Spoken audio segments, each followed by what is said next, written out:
इसकी 4 लाइन पढ़ूंगी, उसके बाद हम लोग वीडियो में आगे बढ़ेंगे। तो कविता है कि फैलता है दूर दूर सूर्य डूबने के वक्त, फैलता है दूर दूर सूर्य डूबने के वक्त, पश्चिम के गहर में हर दिन रजपूती रक्त, खोलने लग जाता है तब कुंडों का लोहित जल, उस पर लहू की ही धार बन उठती है गंभीरी।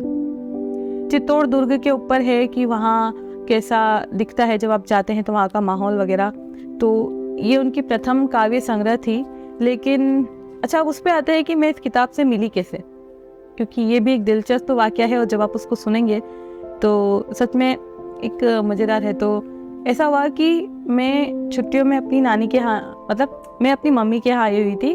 तो प्रिया मेरी बेटी, उसके लिए मैं कुछ कलर और क्राफ्ट का सामान लेने के लिए एक स्टेशनरी शॉप पे गई। वहाँ पर जैसे ही वो अंकल सामान निकालने लगे तो उनकी चाय आ गई।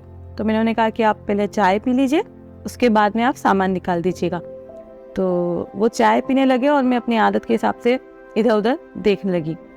तभी मेरी नज़र इनकी किताबों पे पड़ी एंड आई वाज शॉक्ड कि ना, मतलब जहाँ मैं उस एरिया में थी वहाँ पर इस तरह की किसी भी शॉप का मुझे आइडिया नहीं था कि जहाँ पर बुक्स मिलती हो या नॉवेल्स या इस टाइप की पोइट्री बुक्स। क्योंकि नॉर्मली क्या होता है कि मुझे कभी भी बुक्स मंगानी है या कोई भी नॉवेल मंगानी है तो मुझे ऑनलाइन ही मंगानी पड़ती है। यहाँ पर इस तरह की कोई शॉप मेरे ध्यान में नहीं थी। तो जब मैंने ये बुक्स देखी तो मैंने उन्हें कहा कि आप मुझे दीजिए पढ़ देखने के लिए। तो उसे देख रही थी तो मैं जब मैंने उसके बारे में, राइटर के बारे में देखा तो मैंने कहा ओ, ये तो हमारे नाथद्वारा के हैं। तो क्योंकि मैं भी नाथद्वारा की हूँ और ऐसा होता है ना कि जब हम अपने ही शहर के किसी इंसान से मिलते हैं या किसी के बारे में हमें पता चलता है तो अचानक से एक कनेक्शन सा फील होता है। ऐसा ही हुआ था। तो मैंने कहा कि नहीं, अब इनकी तो किताब मैं पढ़ूंगी। तो उसी वक्त मैं ये उनकी प्रथमा लेके आई थी किताब। और उसी दूसरी बुक्स में मैंने उनकी जो दूसरी कविताएं रचनाएं देखी, उसमें पहले मैं इसी पे बुक पे बनाने वाली थी, लेकिन जब वो मैंने पढ़ी तो मैंने कहा नहीं, मैं तो इसी पे बनाऊंगी। तो कविता का नाम है नो एग्जिट। ये अगर आप नाथद्वारा कभी आए हैं या कुछ भी जानते हैं नाथद्वारा के बारे में या नहीं भी जानते तो मैं बता देती हूँ।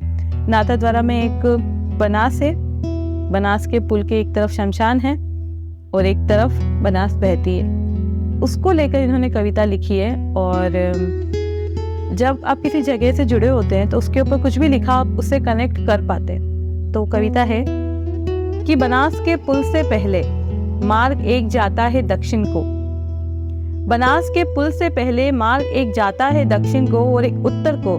दक्षिण मार्ग जाता है घनघोर घाट, उत्तर पथ शमशान को जाता है। मतलब आप जब बनास से जाएंगे तो उस दिशा में जो उसका दक्षिण मार्ग है वो घनघोर घाट की तरफ जाता है और जो उत्तर पथ है, मतलब मार्ग का जो उत्तर साइड की दिशा का जो पथ है वो जाएगा शमशान घाट की तरफ। अब उन्होंने आगे लिखा है कि घनघोर घाट पे क्या होता है। घनघोर पर घनघोर की सवारी जाती घनघोर घाट, घनघोर पर घनघोर की सवारी जाती घनघोर घाट, वहीं युवती कन्याएं बहुए घूमर से रिझाती ईसर जी घनघोर को।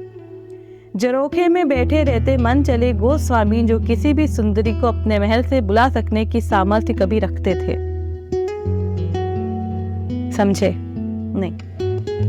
घनघोर पर घनघोर की सवारी जाती घनघोर घाट, मतलब जब घनघोर होती है, यहाँ पर जब घनघोर मनाई जाती है तो घनघोर की सवारी निकलती है और वो सवारी घनघोर घाट जाती है। वहीं पे जो कन्याएं हैं, जो गांव की बहुएं हैं, बेटियां हैं, वो घूमर करती है, ईसर जी और घनघोर को मनाती है, रिझाती है। और उसी वक्त वहाँ इस तरह के जो जगह होती है वहाँ जरोखे, नाथद्वारा में आप जब भी देखेंगे तो आपको जरोखे जरूर दिखेंगे। तो वो जो जरोखे हैं वहाँ पर गोस्वामी बैठे रहते हैं। गोस्वामी एक्चुअली लड़कों के लिए यूज लिया है इन्होंने, पर्टिकुलर हम किसी के लिए कह नहीं सकते, लेकिन जो लड़के हैं वो ऐसा समझ सकते हैं कि वो वहाँ बैठे होते हैं। उनके बारे में लिखा है कि जरोखे में बैठे रहते मन चले गोस्वामी, जो किसी भी सुंदरी को अपने महल में बुला सकने की सामर्थ्य कभी रखते थे। आगे पढ़ते हैं कि घनघोर के मेले में मुझे बेर का चूरन बहुत प्रिय था। वहीं बिकने आती थी रंगीन कागज की चक्रियां, जो हवा में तेजी से फरफर घूमा करती थी। वह संधि में वहीं देखी थी मैंने दुनिया की सर्वाधिक आकर्षक सूरतें। गणगौर का वह मेला दुनिया के बड़े मेले में छोड़ जाता था। गणगौर का मेला। अब वापस आती है बात की, अगर आपने नाथद्वारा के बारे में जाना है या नहीं जाना है, तो एक बात है कि यहाँ पे गणगौर का मेला बहुत फेमस है। जब गणगौर का मेला लगता है तो हर कोई जाता है वहाँ पे। हम भी जाते थे, छोटे थे जब, गणगौर के मेले में। तो उन्होंने लिखा है कि गणगौर के मेले में मुझे बेर का चूरन बहुत प्रिय था। बेर का चूरन, जो बोर आते हैं ना, चणबोर, लाल कलर के छोटे छोटे बोर आते हैं, चणबोर कहते हैं जिन्हें, उनका चूरन बनता है। उसको बोरकुट भी कहते हैं और बेर का चूरन भी कहते हैं। तो मुझे बेर का चूरन बहुत प्रिय था। वही बिकने आती थी रंगीन कागज की चक्रियाँ। अगर आप छोटे हैं तो आपने मेले में गए होंगे तो आपने इस तरह की चक्रियाँ उड़ाई होगी, जो गोल होती है, ऊपर से एक डंडी लगी होती है लकड़ी की, और हवा के साथ हम लोग लेके दौड़ते थे। तो हमें तो मोस्टली मोटरसाइकिल पे पापा के साथ बैठ जाती थी और वो हवा के साथ चलती जाती थी। तो वो एक यादें हैं जो इस कविता से मुझे फिर से रिमाइंड हुई है। वया संधि में वहीं देखी थी मैंने दुनिया की सर्वाधिक आकर्षक सूरतें। गणगौर का वह मेला मुझे दुनिया के बड़े मेले में छोड़ जाता था। वो मेला अपने आप में एक मेला था। अब गणगौर के मेले में जाएंगे तो पूरी दुनिया होती है उसके अंदर। तो कभी मौका पड़े तो आइएगा, तब आपको ये लाइनें बहुत ज़्यादा कनेक्टेड फील होगी।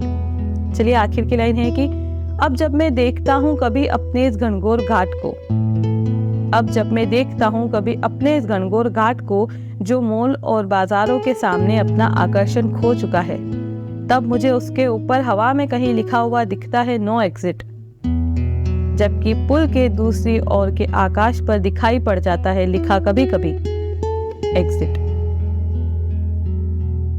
जैसे जैसे वक्त बीता चीजों की जगह बदलने लगी। जैसे गणगौर घाट और यहाँ पे बैठ के पहले बातें हुआ करती थी, लोग आपस में मिला करते थे, वही जगह अब मॉल और दूसरी जगहों ने, कैफे हाउस वगैरह ने ले ली है। इसी के लिए उन्होंने लिखा कि अब जब मैं देखता हूँ कभी अपने इस गणगौर घाट को, जो मॉल और बाजारों के सामने अपना आकर्षण खो चुका है। तो पता नहीं, अब सबकी अपनी अपनी राय है, लेकिन मुझे आज भी लगता है कि वो चीजें हमारी यादों में हमेशा है, वो हमसे दूर जा ही नहीं सकती। बहुत जुड़ाव है ऐसी जगह, क्योंकि आप कहीं भी चले जाए, सुकून ऐसी जगह पर हमेशा मिलेगा जो आपको मॉल या बाजार में नहीं मिलेगा। वो एक सुकून वाली जगह है गणगौर घाट। तो आगे लिखा है कि तब मुझे उसके ऊपर हवा में कहीं लिखा हुआ दिखता था नो एग्जिट। ये उनकी कल्पना है। जबकि पुल के दूसरी ओर के आकाश पर दिखाई पड़ जाता है कभी कभी एग्जिट। पुल का दूसरा छोर आप समझ रहे हैं। मैंने बताया था एक तरफ घनघोर घाट, दूसरी तरफ शमशान घाट, वहां पे लिखा हुआ दिखता है एग्जिट। ये एक छुपी हुई सी बात है जो समझ आ जाए तो अच्छा है, नहीं तो हम उलझते रहते हैं। तो शमशान घाट का एग्जिट है, मतलब शमशान घाट हम सभी के जीवन का एग्जिट है। वहां पर कभी कभी हमें नो एग्जिट दिख सकता है, लेकिन अंततः हमें वहां पर एग्जिट ही दिखेगा। तो ये थी सदाशिव जी की रचना, और वो इस वक्त शायद उदयपुर में कहीं रह रहे हैं, तो कोशिश करूंगी उनसे कभी मिल पाऊँ। और क्योंकि वो नाथद्वारा के हैं, मैं भी नाथद्वारा की हूँ, तो एक अपनापन है और एक आशीर्वाद ही बहुत है उनका। तो खैर, ये थी सदाशिव जी श्रोत्रिय की बात। उम्मीद करती हूँ कि आपको भी कुछ उनके बारे में जानकर अच्छा लगा होगा, और उनकी कविता को जिस तरह से मैंने समझा है उसी तरह से आपको समझाने की कोशिश भी करिए। तो उम्मीद करती हूँ आपको पसंद आया होगा।